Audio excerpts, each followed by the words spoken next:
Welcome to Season 8 of Radio Free 501c, brought to you by Rogue Tulips Consulting. Don't forget to subscribe or follow us. We're in Season 8 and we still have a lot to talk about. Radio Free 501c is supported by USAE News, the weekly community newspaper of Association CVBs and hotels. Learn more at usaenews.com. Hey, this week I'm welcoming a first-time guest, my friend Vanita Murray. She's an association professional in a healthcare organization. She's here to talk with us about dealing with an unexpected job loss and sharing her story of resilience. It's February 23rd, 2026. Welcome to episode 317. Welcome to this week's edition of Radio Free 501c as we are careening through February already. Hopefully taking a moment and listening to this great conversation we're going to have this week with Vanita Murray will take your mind off how quickly 2026 is going already. Hi, I'm your host, Cecilia Sepp. I'm the principal and founder of Rogue Tulips Consulting, and we are one of the companies that bring you this podcast. I also want to say thank you to USAE News, our partner in podcasting, who is our major supporter this year in 2026. If you want to learn more about USAE and what they do and how they report on the association community, check out their website, usaenews.com.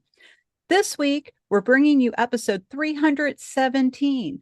We obviously still have a lot to talk about, folks, so don't forget to take a moment and subscribe or follow us on your favorite service. We're on all of them, so you can easily find us or check it out on our website. If you're not sure which one you want to check out for your own service, you can always find them there.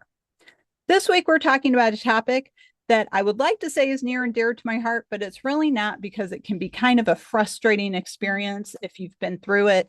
I think all of us have been, and that's when you unexpectedly lose your job and you are unexpectedly unemployed. Well, this week, Vanita Murray is here to talk with us about her experience going through that situation and how she built resilience and got a different understanding of it. But before we dive into the topic, Vanita, welcome. We've known each other for quite a while now, so I'm so glad you're on the podcast as a first-time guest. Would you like to say hello to the audience and tell us a little about yourself? Thank you, Cecilia. So, as you stated, I'm Vanita Murray. I have been in the association space now for about 30 years. Can't believe that. But um, I'm a wife, mom of two, very busy, but I love being in the association space. And thank you so much for having me. Oh, I'm so glad you're here, and it's probably been a long time coming. And I'm so glad you brought up this important topic, because anytime the economy shifts or there's world events or even a natural disaster, it can impact the budgets and how we do things in associations and all nonprofits, really. Now, I know your focus is associations within the nonprofit area, and we are all affected by different things. Sometimes we're affected by new management or a different board of directors. We don't know what's going to impact us. So you mentioned that this has recently happened in your career, and you are now employed at another association, which is great. So when we were prepping for this episode, you used a phrase that I absolutely love, and I am going to use it. I will give you full credit for it when I do, but it's called the moment after you get this kind of news. Can you talk a little bit about that and how you came to that realization? Sure. So, I think it didn't necessarily surprise me about actually losing my job. It was my sense of identity. So, being somewhere for over 28 years, you link, or at least for me, you link your identity with your job, your position, the things that you do every day. And so, losing that sense of identity when something ends abruptly, it's like your confidence kind of gets wobbly. You're trying to figure out, like, who am I? So that's when I had to kind of sit back and realize that I had to separate myself from the title that I held. My skills were still there. I still earned my CAE. That was still there. I just had to separate myself from the actual title and sit still for a little while to really figure out my next move. So you took some time, which I think a lot of people don't do that. Yes, I feel like you have to in order to just think through your next move.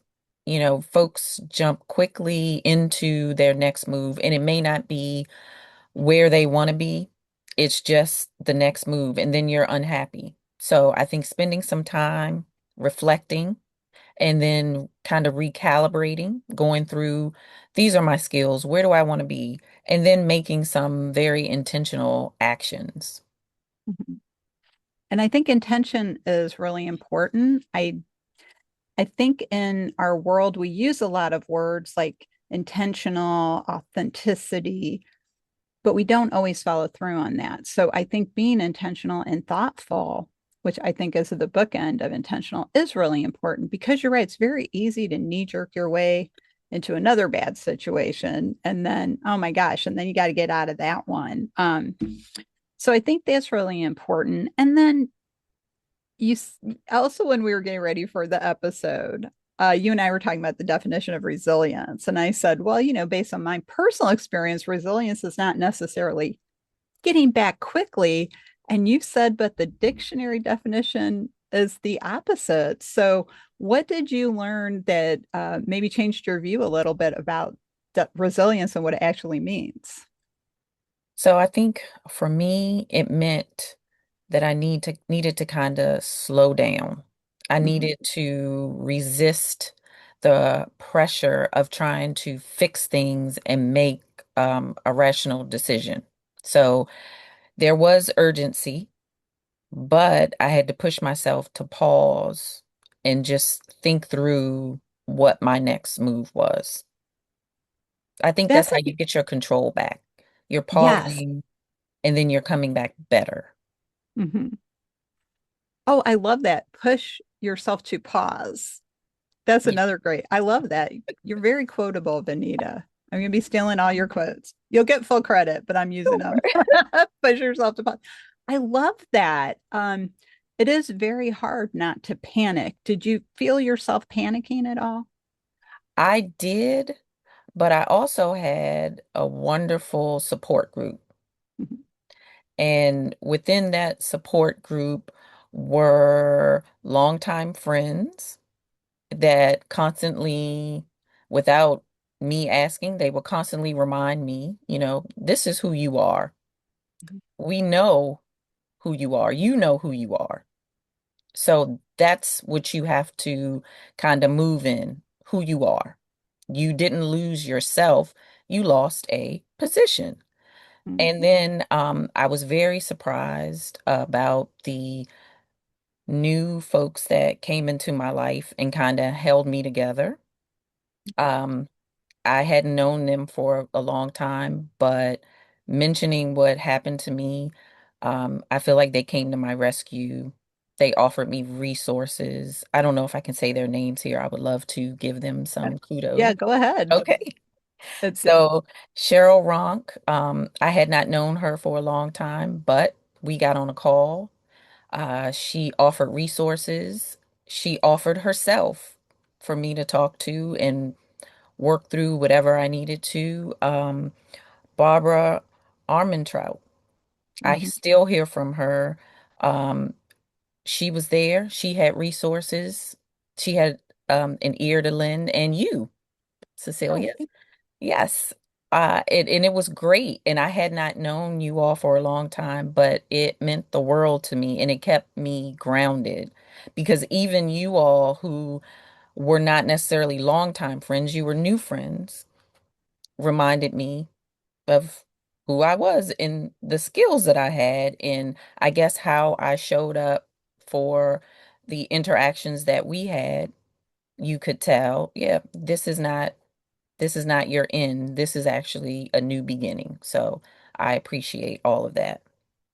oh, well, I think that's wonderful. And thank you for thanking Cheryl, Barbara, and myself on the podcast because I think we need to acknowledge people when they help us. And I've known Cheryl and Barbara for a really long time. So I've been friends with both of them for many years. And Barbara is the ultimate networker. I mean, she is so good. And when I say that, I mean, she's so good at creating and developing and maintaining relationships. She's so good at that. And I've actually had her on the podcast talking about that. And you know, Vanita, that Cheryl and I do a lot of work together on CAE education.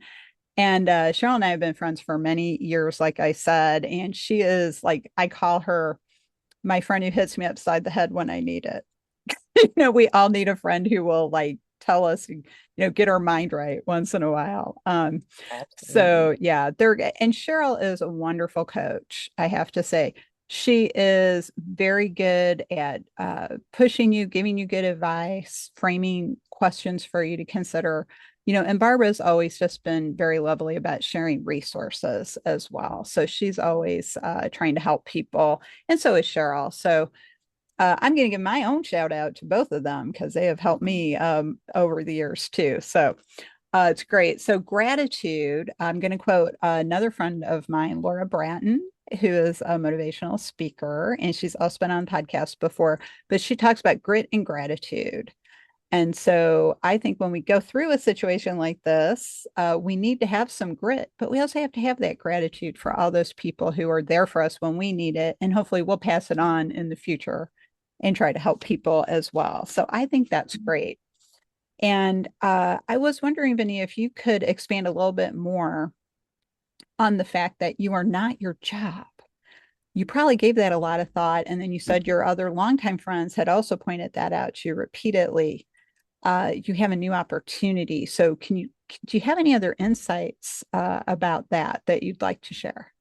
Yeah, sure. So being at an organization for well over 20 years and being in a very, very busy position and interacting with different folks for so long, you kind of take that as part of your identity. And that's how the staff and the members see you. They see you as that title. But when you don't have that title, I felt that's when you kind of don't exist to them anymore. And so, me thinking through that, you find out who your support system is during the hard times, which were new friends as well as I have a long time support system. And I thought part of those folks they were part of my support system. But when I no longer had that title, I learned I pretty much no longer had them. Right. So reforming my thoughts that I am who I am without the title and seeing the folks that kind of stuck with me, which were longtime friends. I have friends from junior high school. I have friends from high school.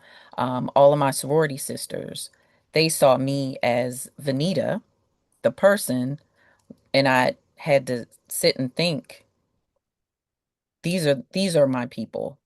Now that I don't have that title anymore, I have to let the other group go. I can't fault them for not, like, I guess, being in my corner or even checking on me.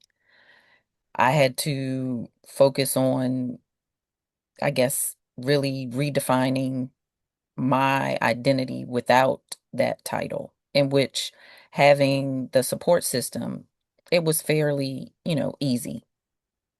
And then going into a new position, I think I had the confidence to really talk about who I am as a hard worker. I've gained the CAE, as you know, because you helped me along the way. That was a hard certification to get, and being able to talk through that when I went on the different interviews. I think that was a big part of my journey. And that's really I think I'm not going to say important comparison, but it is a good example of getting through things. The CAE exam prep itself is a 3 to 4 month commitment before you even take the exam, and then you're fitting that in with everything else going on in life. So I think taking that into interviews or conversations with people about your next opportunity is a good thing, because you're showing people you made a commitment, you're continuing professional development, and you've earned it, and you finally reached that goal, and now you're going to maintain it. So I think that's really great. And we talked a little bit a few minutes ago about intention and thoughtfulness in our decision making in these times. And so intentional actions, you mentioned that as well when we were prepping for the episode. So can you share a little bit about what you've learned or any insights you got from reflecting on being intentional? Yes. So while looking for a new position, I talked to many people and got like so much advice. A friend of mine mentioned that you're only going to find a job if you apply for like 10 to 15 jobs a day. Yeah. Well, 10 to 15 jobs a day may not like line up with what I'm interested in. So being able to network, find exactly what I was interested in or what I felt like my skills represented. That was me being intentional, spending time and reflecting, like going through experiences. What did I enjoy doing versus what I felt like I had to do? And so that was my intentionality as I prepared for a new position. And I think taking that time is so important. And that's very interesting advice to apply for 10 to 15 jobs a day. And that makes me think about one of the things people love to do is love to tell you what they think you should do. But then are they actually going to help you write those 10 cover letters? Oh, you need to do. So do you feel that you already said that you got a lot of people talking at you. Did you feel like people listened enough as you were going through this? Yes, my core group, they listened, Mhm, and there were days when I just needed to talk through how I was feeling. And that's one thing that I do think is important. You have to feel all the feels. mhm, You can't push it away. You can't push through. You have to feel it all in order to fully come out on the other side ready for something new. So mhm, yes, I had a lot. My family listened to me. I have a wonderful husband that listened all the time. I have two young adults that I was so surprised how they stepped up and were there. And always, how are you feeling? What did you do today? What do you need from me? What do you want to talk about? I noticed that you were on an interview. How did that go? Is that mhm, really for you? You know, those type things. Young people, I feel, are more open these days to say no to things. Whereas my generation, we feel like we have to keep going. We have to have all of the responsibility. We have to push through. But I feel like my young people have showed me, if that's not for you, mom, don't do it. And I think that's good. I'm glad that we finally have a generation that knows they can say no, because Yes, I know what you mean. You feel like you have to take whatever is offered to you, or listen to everybody's advice. And I love that you mentioned that you have two adult children now. They're grown-ups and they're being so supportive. A couple of my other friends have recently lost their jobs. One knew it was coming because it was a rework, and then the other one just suddenly lost her job, probably due to a budget cut. They haven't quite explained it to her yet. But the one friend who knew she was going through a reorg said to me, I'm just going to take some time off and like do some things I haven't been able to do and just think about my next move. So that reflects your advice about being intentional and taking that push to pause, exactly. to look at that. And then my other friend she's got grown children as well. All of her kids are grown ups and married or in relationships. And her eldest child, her older daughter, sent her a job opening that she thought she might like. So it was like, wow, these kids turn into great grown They, ups. And yes, it's wonderful. The world needs more grown ups. So thank you for being a grown up. We need more grown ups. That's wonderful. And then you mentioned you kind of got some unexpected help, and you already mentioned like some people that you hadn't known as long as like your sorority sisters stepped up and were like, "Hey, what can we do to help?" Was there other unexpected help that was like a wonderful surprise? oh, yes. I mentioned you and Barbara and Cheryl, Hmm. totally unexpected, and it really helped me. Also, joining the morning calls that you invited me to, and being on those calls and hearing just everyday issues, I think that took my mind off of not actually having a job or the stress of finding a job. And there were also people on the calls that were looking, and we would kind of connect. How are you doing?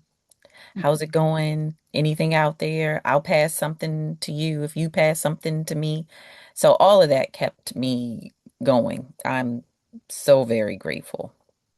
Oh, I'm so glad the morning coffee call helped. So, for the audience, if you don't know what we're talking about, the morning networking call is something we do Monday through Friday for about 30 minutes every morning. You don't have to come every day. It is invitation only. So, reach out to myself or Vanita if you're interested. But we also do something on that call the last Tuesday of the month. We call it Next Opportunity Day because there are people in our community that are in between opportunities. And so we bring job listings we may have heard about or advice for getting through what can be a challenging time, especially if you are a more experienced individual. It can be a little difficult finding that next opportunity. So, well, thank you for mentioning Cheryl Barber and myself again, but I just meant other people besides us because I know when I lost my job back in 2017, I was really delightfully surprised at some of the people who reached out and helped me by giving me work. They actually gave me project work while I was looking. They're like, "Oh, are you available? Because I would love you to help us with this project if you're available." So, those kind of things, reaching out, talking to people, offering some resources, but I think more importantly, just listening is important. Very important to be able to, you know, express how you're feeling. I've had good days, bad days, and focusing on just being grateful. I think that was one of the key things. That's the thing. I'm so glad that you mentioned that people reminded you you are Vanita. You are not whatever your job title is. Because we've all had a lot of job titles over the years. You mentioned you were at the same organization for over 25 years, and you probably had a lot of different roles in that organization. So you had a lot of different titles, but you were still Vanita. And I think that is a great reminder that you've brought to the audience this week is we are ourselves. And it reminds me of one of my favorite sayings, nobody ever died wishing they spent more time at the office. So making sure we're good people, that we're doing what we need to do, our own professional and personal development is really what makes us who we are and makes us that person somebody wants to contract with or offer a job. Absolutely. So, Vanita, this has been wonderful that, first of all, you came on the podcast and talked about what can be a very stressful and vulnerable topic. So, thank you very much for that. And second of all, as you know, you said you are a regular listener of the podcast. I like to ask my guest, what is the one thought you would like the audience to take away today? And then how can they get in touch with you if they'd like to continue the conversation with you offline? Oh, absolutely. So I think the biggest thing is practicing the pause.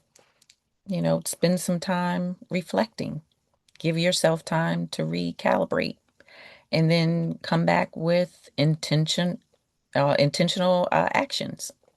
Mhm. You know, That's what I think, practicing the pause. So, um, I am happy to talk to anyone because I would love to pay it forward.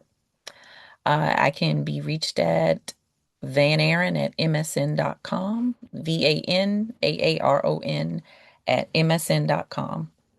And I'm happy to help anybody. Wonderful. Thank you, Vanita. Thanks for joining me this week. Thank you. Well, we have to go rogue for now, but we'll be back next time with another exciting episode. So, again, gentle reminder, if you haven't followed us or subscribed yet on your favorite service, please do.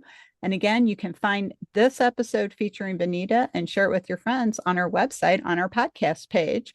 You can find all of our past episodes as well if you want to catch up on what else we've been talking about over the last 7 seasons. We're already in season 8. We have no intention of stopping. So get caught up before we go any further. Also, you can find all the services on the podcast page where you can subscribe or follow us. So check that out.